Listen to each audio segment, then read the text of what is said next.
Good morning students. 11वीं class की video हमारी मैथ्स की चल रही है और वीडियो नंबर है 45। तो जो हमने 44 तक वीडियो की थी उसमें आपको याद होगा कि हमने एक जो विधि लास्ट में यूज़ की है वो अस्पष्ट फलनों का अवकलन था, है ना, अस्पष्ट फलनों का। तो अस्पष्ट फलनों के बारे में क्या क्या बातें बताई गई थी कि भाई कोई ऐसा फलन आ जाता है जिसमें y और y एक से ज़्यादा बार हो जाता है, या फिर उस y में से x को आप अलग अलग नहीं कर पाते। तो अगर इस तरह की कोई कंडीशन हमारे सामने आ जाती है तो हम ये कह सकते हैं कि वो अस्पष्ट फलन होगा। सरल भाषा की बात कर रहे हैं, अभी एज ए किताबी लैंग्वेज हम नहीं बात कर रहे हैं। अब एक नई विधि लेके चलते हैं। तब मैंने आपको 44वें वीडियो में यही कहा था कि भाई अब काफ़ी एग्जाम्पल हमने कर भी लिए उसके, है ना। तो अब हम एक नई विधि का प्रयोग करते हैं और उस विधि को हम कहते हैं प्राचालिक समीकरण। क्या बोलेंगे इसको? प्राचलिक समीकरण। जो जिनका हम अवकलन करेंगे उनको तो कहेंगे प्राचलिक समीकरण, और जिस विधि से हम उसको कर रहे हैं हम उसको प्राचल विधि बोलते हैं। नाम इसी से निकला है। अब आपके दिमाग में एक बात ये आ रही है कि भाई प्राचल जो नाम आया है वो कहाँ से आया, क्यों आया, क्यों मतलब इस नाम को लिखा गया है। तो आपने एक चीज़ देखी है, यहाँ पर हमें मिलेंगे दो समीकरण। अभी तक क्या हो रहा था, जैसे y बराबर साइन x दे दिया, y बराबर कॉज x दे दिया, y बराबर टेन x आ गया या कुछ और भी आ गया। तो जो भी आया, अस्पष्ट फलनों की बात कर रहा हूँ, अस्पष्ट फलनों की नहीं, स्पष्ट फलनों की बात कर रहा हूँ। स्पष्ट फलनों में y अलग हो गया और x अलग हो गया, यही काम हो रहा था। जब हम अस्पष्ट फलनों के अंदर आए तो y में x आ गया या x में y आ गया, पावर पे चला गया, मिक्सिंग हो गई, ब्रैकेट में आ गया, हम उसको अलग ही नहीं कर पाए। तो अस्पष्ट फलनों की कंडीशन वो आ गई। लेकिन आपने देखा कि जो हमको चीज़ मिली, जो भी समीकरण हमको मिली, चाहे वो स्पष्ट फलनों में मिली या अस्पष्ट फलनों में मिली, दोनों को मिलाने पर हमें एक ही समीकरण प्राप्त हो रही है ना। ऐसा ही हो रहा था। लेकिन अब जो हमें मिलेगा वो इस तरह से है कि मान लीजिए x बराबर a sin t ऐसे दे दिया और y बराबर b cos t ऐसे दे दिया, और फिर कह दिया कि इनका dy बाई dx ज्ञात कीजिए। तो एक तो ये समीकरण दी गई है, एक ये समीकरण दी गई है, और फिर बोलता है कि dy बाई dx निकालिए। तो कैसे निकलेगा? ये समीकरण है, ये भी एक समीकरण है, दोनों समीकरण हैं। फिर कहा गया कि इनका dy बाई dx निकालिए। तो पहले तो मिल रहा था एक समीकरण, उससे आप dy बाई dx निकाल रहे थे। अब यहाँ पे मिल रहा है दो समीकरण, समीकरण ही दो हो गई। तो थोड़ा सा ध्यान से देखिए इनको कि दो समीकरण हो गई, कोई बात नहीं, लेकिन एक कंडीशन इनमें है कि जो x है वो t के सापेक्ष काम कर रहा है ना। y पहले क्या होता था, y x के सापेक्ष काम कर रहा है या x y के सापेक्ष काम कर रहा है, इस तरह की कंडीशन मैंने पढ़ी। अब x है और t के सापेक्ष काम कर रहा है, यहाँ पर y है t के सापेक्ष काम कर रहा है। तो अगर x और y किसी एक अन्य चर के सापेक्ष काम करें, ये भी तो चर होगा, कांस्टेंट नहीं है ये एक चर है। तो अगर x और y किसी एक अन्य नए चर के सापेक्ष काम करते हैं, है ना, नए चर के सापेक्ष दिए जाते हैं, तो हम ये कह देते हैं कि ये जो नया चर प्राप्त हुआ है इसका नाम प्राचल होता है, इसको पैरामीटर बोलते हैं, है ना। तो एक तो कंडीशन ये हो जाती है। फिर इस पैरामीटर से बनने वाली समीकरणों को पैरामेट्रिक इक्वेशंस बोल देते हैं। पैरामेट्रिक इक्वेशन के अंदर वही कंडीशन आ रही है कि x है, कोई भी, मतलब t तो मैंने लिखा है, थीटा मिल सकता है, t मिल सकता है, कुछ और मिल सकता है, तो कुछ भी मिल जाए, x उसी रूप में फॉर्म करेगा, y उसी रूप में आ रहा है, यानी किसी एक अन्य चर के सापेक्ष आ रहे हैं। तो इनको मिलाकर, चीज़ें बहुत आसान है, कठिन नहीं है बिल्कुल भी, बहुत आसानी से इसका आंसर निकल जाता है। तो इन सब चीज़ों को जब समझ के हम आगे बढ़ते हैं तो एकदम क्लियर होगा। जैसे एक एग्जांपल लेता हूँ, उससे ज़्यादा क्लियर समझ में आएगा। जैसे आया x बराबर a² एक हमें दिया गया है, x बराबर a² पहला समीकरण है ये, और y बराबर 2at और y बराबर 2at ये दिया गया।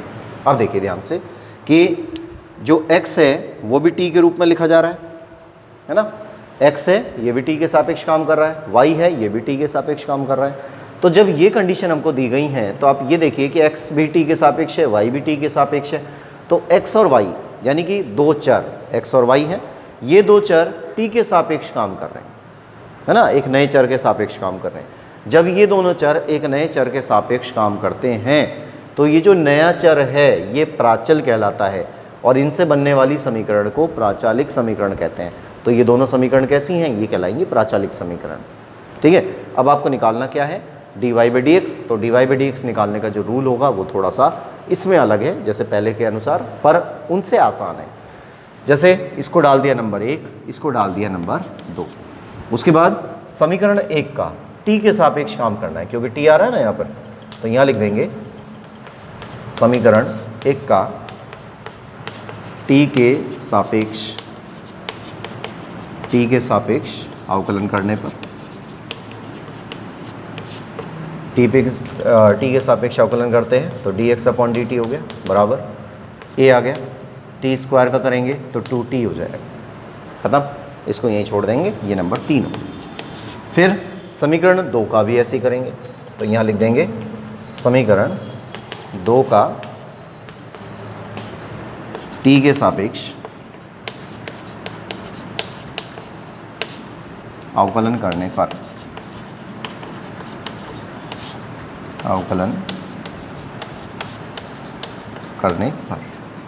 ठीक है। t के सापेक्ष अवकलन कर दिया। जब इसका t के सापेक्ष अवकलन करेंगे तो यहाँ से हमें प्राप्त होता है dy बाई dt, है ना, y का t के सापेक्ष कर रहे हैं। अब 2a तो है कांस्टेंट, ये तो कांस्टेंट हो गया, और t का t के सापेक्ष 1 हो जाएगा, तो ये नंबर 4 डाल दिया। अब आंसर नहीं आया है, क्वेश्चन में आपसे ये कहा जाएगा कि dy बाई dx निकालिए।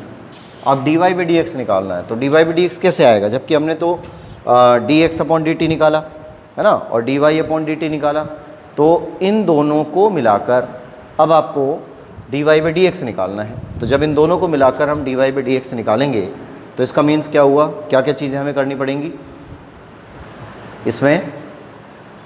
समीकरण 4 में, क्योंकि देखिए dy ऊपर है ना, dx नीचे है, तो dy ऊपर आ रहा है, dx नीचे आ रहा है, इसका मतलब ये हुआ समीकरण 4 में समीकरण 3 का भाग दे देंगे। तो समीकरण 4 में समीकरण 3 का भाग देने पर,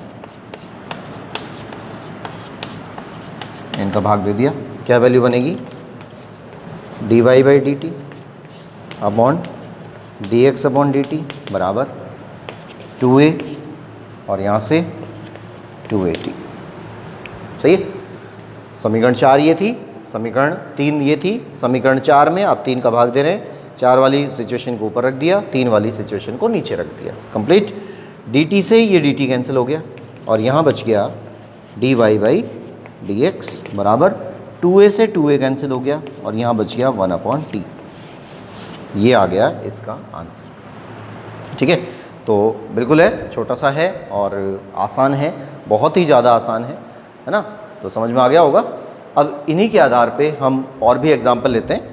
तो आज और कल इन 2 वीडियो में हम यही काम करेंगे और इनके आधार पर एग्जाम्पल करेंगे, ठीक है ना।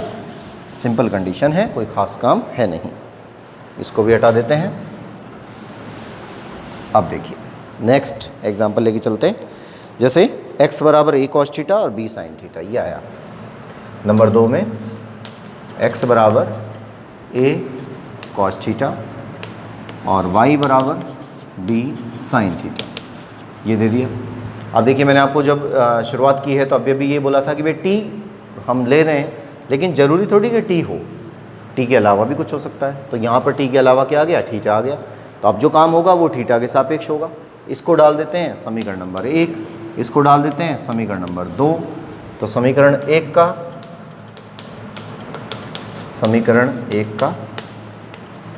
t के सापेक्ष, वो थीटा के सापेक्ष, क्योंकि बार बार वही याद रहता है ना कि x का ही हम काम अधिकतर करते रहते हैं। तो समीकरण 1 का थीटा के सापेक्ष अवकलन करने पर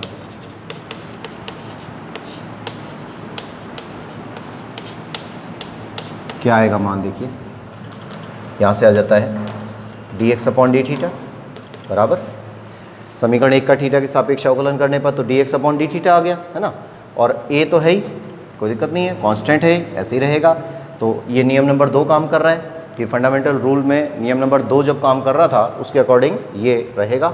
और cos थीटा का अवकलन करते हैं तो क्या आ जाता है, माइनस साइन थीटा, थीटा के सापेक्ष हो रहा है, ये जरूर ध्यान रखना है किसके सापेक्ष हो रहा है। ये सबसे ज़्यादा अवकलन के अंदर, अभी तो खैर आप स्टार्टिंग कर रहे हैं, अभी आपको क्लियर नहीं हो रही ये बातें या समझ में भी आई होंगी, तो अभी बहुत ज़्यादा डीप नहीं गए हैं हम। जब 12वीं क्लास में जा रहे हैं या उससे अपर की क्लासेस की आप तैयारी कर रहे हैं कॉलेज वगैरह की या IIT वगैरह एग्ज़ाम्स की, तो आप ये देखेंगे कि ये जो सापेक्ष वर्ड है ना, यही सबसे ज़्यादा बड़ी भूमिका निभाएगा। तो इसका बहुत बहुत विशेष ध्यान रखना है, ठीक है। तो अभी हम जैसे जैसे चल रहे हैं, अभी ज़्यादा मैं डिटेल में नहीं ले जाऊँगा आपको, क्योंकि अभी आप स्टार्टिंग कर रहे हैं और शुरुआत में ही अगर इतना ज़्यादा प्रेशर डाल दिया जाए तो फिर चीज़ें कई बार आउट हो जाती हैं। तो हम बहुत नॉर्मल लेके चल रहे हैं, बस अभी जितनी बातों को मैं बोल रहा हूँ आपको उन पर विशेष ध्यान रखना है कि जिसके सापेक्ष कर रहे हैं उस पर बहुत विशेष ध्यान रखना है। तो यहाँ पर हम थीटा के सापेक्ष कर रहे हैं, काम हो गया, नंबर 3 डाल दिया। दोबारा नंबर 2 पे आ जाइए। तो समीकरण 2 का थीटा के सापेक्ष, थीटा के सापेक्ष अवकलन करने पर, थीटा के सापेक्ष अवकलन करते हैं, क्या आएगा, dy/d थीटा बराबर b, ऐसे ही रहेगा, है ना, कांस्टेंट आ रहा है। और साइन थीटा का क्या हो जाएगा अवकलन, साइन थीटा का कॉस थीटा, ये नंबर 4 होगा। फिर उसके बाद अब फिर वही काम करना है कि dy/dx निकालना है। तो dy/dx निकालना है तो उसके लिए y ऊपर होता है ना, x नीचे होता है। तो समीकरण 4 में समीकरण 3 का भाग देंगे, इसको रटना मत। कई जैसे लास्ट ईयर जब हम ऑफलाइन क्लासेस ले रहे थे तो उसमें 10 सवालों में ऐसा हुआ कि समीकरण 4 में 3 का भाग, समीकरण 4 में 3 का भाग। तो कई बच्चे क्या रटने लग गए उस चीज़ को कि भाई जब भी होगा 4 में 3 का भाग लगा देंगे, कोई भी सवाल होगा। तो विशेष ध्यान रखिए, अभी इसके बाद जो नया पैटर्न चालू होगा, है ना, होगा ऐसे ही, वो भी ऐसा ही है, छोटा सा ही है और इसी टाइप का है, दिखने में ऐसे ही लगेगा, लेकिन उसके अंदर कुछ और ही सिस्टम आ जाएगा। जैसे यहाँ पे हम 4 में 3 का भाग दे रहे हैं, उसमें कभी 3 का 4 में भाग लग जाएगा, कभी 4 का 3 में लग जाएगा ना। तो ये सिचुएशन क्या है, सिचुएशन डिपेंड कर रही है इसके ऊपर कि आपसे आंसर क्या मांगा गया है। जो आपसे आंसर मांगा गया है उसको दिमाग में रखते हुए काम करना है। हमसे आंसर मांगा है dy/dx, तो dy ऊपर है, dx नीचे है, तो dy ऊपर होना चाहिए और dx नीचे होना चाहिए, है ना। तो जब ये ऊपर होगा तो हम समीकरण 4 में 3 का भाग लगाएंगे। क्लियर हो गई बात, सही है। तो ये विधि हमको यहाँ पर यूज़ करनी है। तो समीकरण 4 में समीकरण 3 का भाग करने पर क्या वैल्यू आती है, देखिए समीकरण 4 में 3 का भाग देते हैं तो dy/d थीटा और dx/d थीटा बराबर, यहाँ से तो आ जाता है b cos थीटा, है ना। 4 वाला जैसे अब यहाँ पे LHS ऊपर लिखा, यहाँ पे ये नीचे लिखा, तो इसमें RHS में भी तो यही होगा, b cos थीटा ऊपर और माइनस का a और साइन थीटा ये नीचे आ जाएगा। ये कट गया, dy/dx आ गया बराबर माइनस b/a cos बटा साइन cot थीटा, ये आ गया, ठीक है। तो इस प्रकार से ये नंबर 2 कंप्लीट होता है। और जहाँ तक मुझे लग रहा है कि बहुत ही सिंपल विधियाँ बन रही हैं ये, तो बहुत ज़्यादा इसको हमें डिटेल में करने की भी ज़रूरत नहीं है। और जहाँ पर डिटेल आएगी उसके बारे में हम बात करेंगे, लेकिन फ़िलहाल अभी इस सिचुएशन पे जब हम इनिशियल पॉइंट पे बात कर रहे हैं तो यहाँ पर डिटेल की आवश्यकता नहीं होती है, ठीक है ना। अब एक एग्जांपल और लेते हैं इसी का ही।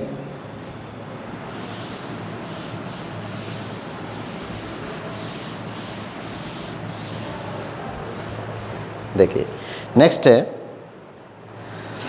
x बराबर a sec थीटा, नंबर 3 में x बराबर a sec थीटा, ये नंबर 1 हो गया, और y बराबर b tan theta, b tan theta, ये नंबर 2 हो गया। ये समीकरण नंबर 2 मान लिया, ठीक है, यहाँ तक कंप्लीट है। फिर उसके बाद जब हम अपना काम शुरू करते हैं तो काम वही, अब देखिए सबसे पहले तो आपको ये देखना है कि किसके सापेक्ष काम करना है। तो ये जो x है, x का जो मान प्राप्त हो रहा है वो थीटा के सापेक्ष हो रहा है। वाई का जो मान प्राप्त हो रहा है वो भी थीटा के सापेक्ष हो रहा है। तो किसके सापेक्ष काम करेंगे? थीटा के सापेक्ष। ठीक है, यहाँ पे टी होता तो टी के सापेक्ष करते। तो अब लिख देते हैं समीकरण 1 का थीटा के सापेक्ष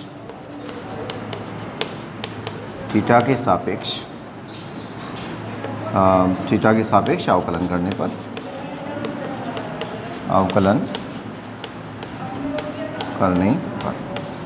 थीटा के सापेक्ष अवकलन करेंगे तो क्या वैल्यू आती है? देखिए dx है, x का तो dx हो जाएगा और थीटा के सापेक्ष कर रहे हैं तो d थीटा नीचे आ जाएगा। a sec थीटा है, a कांस्टेंट है, a को छोड़ दिया। sec थीटा का क्या होता है? sec theta tan theta, sec x का लिखवाया था ना मैंने, तो बस वो x की जगह पे थीटा यूज़ करना है यहाँ पर। तो यहाँ पर आ गया sec थीटा का sec theta tan theta. Clear है यहाँ तक? ये नंबर 3 हो गया। इसी प्रकार से जब इसका करते हैं समीकरण 2 का थीटा के सापेक्ष अवकलन करने पर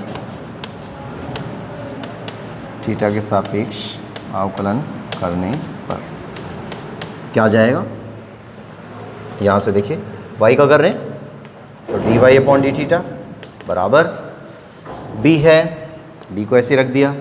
tan थीटा का यानी कि tan x का, जब tan x का होता है तो क्या आता है? sec स्क्वायर x आता है, तो इसका भी हो जाएगा sec स्क्वायर थीटा।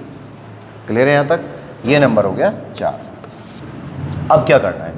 तो समीकरण 3 और 4 आ गया। अब दिमाग में तो यही रखना है, या जो क्वेश्चन हमको दिया जाता है उसको बहुत ज़्यादा विशेष तवज्जो देनी है।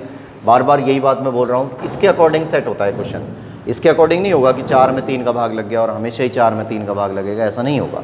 तो dy बाई डी एक्स है। अब dy बाई डी एक्स है तो समीकरण 4 में, तो यहाँ लिख देंगे समीकरण 4 में समीकरण 3 का भाग करने पर, समीकरण 4 में समीकरण 3 का भाग करने पर, है ना, क्या मान आएगा? तो यहाँ से मान आया D Y upon D theta अपॉन यहाँ से आया D X upon D theta बराबर ये मिला B sec square theta, B sec square theta और ए सेक थीटा और टेन थीटा। ये स्थिति आ जाती है। अब देखिए सेक थीटा से एक सेक थीटा कट गया, है ना, और इस चीज़ को हम यहाँ पे यूज़ कर लेते हैं। जैसे ये थीटा से थीटा कैंसिल हुआ तो यहाँ आ गया D Y by D x.